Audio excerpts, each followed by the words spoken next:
Hello, आज के इस वीडियो में हम एक क्वेश्चन सॉल्व करेंगे जो CSIR नेट जून 2018 में पूछा गया था। Question is from linear algebra from part B. इस क्वेश्चन में उसने कहा है let R n greater than equal to 2 be equipped with standard inner product let B1 B2 so on B n be the column n column vectors forming n orthonormal basis of R n. Let A be the n by n matrix formed by the column vectors B1 B2 so on Bn then option number 1 में वो कहता है A is equal to A inverse होगा। Option number 2 में कहता है A is equal to A transpose के equal होगा। ऑप्शन नंबर 3 में कहता है A inverse is equal to A transpose होगा। ऑप्शन नंबर 4 में कहता है डिटर्मिनेंट ए का 1 होगा। तो हमें यहाँ पर क्या दिया है, एक मैट्रिक्स दिया है, एक एन बाय एन ऑर्डर का ऐसा मैट्रिक्स है जिसके जो कॉलम्स हैं वो इस सेट में से लिए गए हैं, और ये एक ऐसा सेट है जो जिसके जो वेक्टर्स हैं वो ऑर्थोनॉर्मल हैं, ऑर्थोनॉर्मल वेक्टर्स हैं, और एन जो है वो ग्रेटर देन इक्वल टू 2 दिया है। हम एन को 2 ले लेते हैं, तो ये इस सेट में 2 एलिमेंट्स आ जाएंगे B1 B2 दो कॉलम वेक्टर्स हो जाएंगे फॉर्मिंग ऑर्थोनॉर्मल बेसिस। तो हमें अब ये पता होना चाहिए ऑर्थोनॉर्मल का क्या मतलब होता है। ऑर्थोनॉर्मल का मतलब यहाँ पर लिखा है मैंने, a set of vectors is orthonormal if they are all normal and each pair of vectors in the set is orthogonal. मतलब उस सेट के सारे एलिमेंट्स जो हो नॉर्मल हों एंड वो एक दूसरे के ईच पेयर हो ऑफ एलिमेंट्स हैं जो वेक्टर्स हैं जो वो ऑर्थोगोनल हों।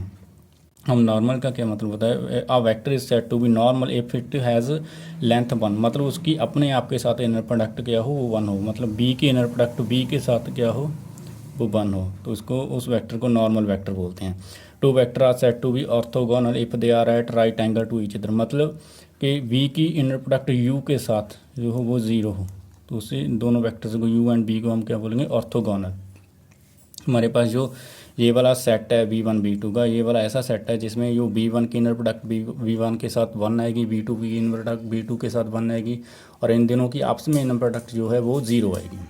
ओके, तो हमें ये तो पता चल गया भी ये सेट में जो वेक्टर्स हैं वो कैसे हैं, मतलब कि हमें ये पता चल गया कि जो ए मैट्रिक्स है, जो हमारा ये मैट्रिक्स है उसके कॉलम्स कैसे हैं, उसके हमने एंट्रीज कैसे, कॉलम्स कैसे ले लें। ए हमने एक ऐसा मैट्रिक्स लिया 1 -1 1 1, तो यहाँ पर ये कॉलम हैं जो इसके कॉलम्स हैं वो ऑर्थोगोनल हैं क्योंकि इनकी इनर प्रोडक्ट 0 आएगी। हम एक्स वाई, और जो कॉलम वेक्टर होते हैं इसकी इनर प्रोडक्ट ऐसे डिफाइन की जाती है, x y inner product of x y is equal to y transpose x. तो यहाँ पर ये एक्स है ये वाई है, तो एक्स इंटू वाई की इनर प्रोडक्ट जो होगी इसका ट्रांसपोज, और ये वाला ऐसी, तो इसकी इनर प्रोडक्ट जो 0 आ जाएगी। तो इसका मतलब ये कॉलम जो हैं जो ऑर्थोगोनल तो हैं पर ये नॉर्मल नहीं है, आप देख सकते हो इनकी जो लेंथ है वो 1 नहीं आ रही है। तो हम इसे और नॉर्मल कैसे बनाएंगे वो देखते हैं अब। To form a matrix with normal vectors column vectors divide each column by its norm, मतलब हमारे पास अगर एक वेक्टर हो तो हमें यूनिट नॉर्मल वेक्टर कैसे फाइंड आउट करते हैं, बी यूनिट वेक्टर कैसे होता है, बी को उसके नॉर्म के साथ डिवाइड कर देते हैं। तो यहाँ पर हम इसको कॉलम्स को नॉर्मल कैसे बनाएंगे, हम कॉलम्स की हर एक एंट्री को उस कॉलम की जो नॉर्म है उसके साथ डिवाइड कर देंगे। तो यहाँ पर एक ही एंट्री क्या थी 1 1 सी, 1 1 का जो यूनिट नॉर्मल वेक्टर होगा वो कैसा होगा 1 1 बाई 1, इसकी norm 1 square plus 1 square under root, तो ये वाला 1 by under root 2 1 by under root 2 आ जाएगा। तो ये वाला यहाँ आ जाएगा C1 मैट्रिक्स कॉलम की एंट्रीज हैं जो वो 1 अंडर रूट 2 1 अंडर रूट 2 हो जाएंगे। इसी तरह से जो C2 मतलब कॉलम 2 है उसकी entries -1 by under root 2 1 by under root 2 हो जाएंगी।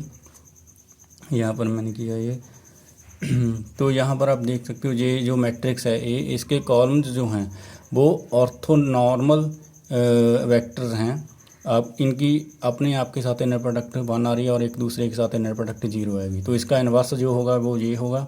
तो अब यहाँ से हम ऑप्शन पर आते हैं। ऑप्शन में उसने क्या कहा था, ऑप्शन नंबर 1 में वो कहता है A is equal to A inverse होगा। आप यहाँ से देख सकते हो ए हमारे पास ये है और ए इनवर्स हमारे पास ये है, दोनों इक्वल नहीं है। Option number first is wrong.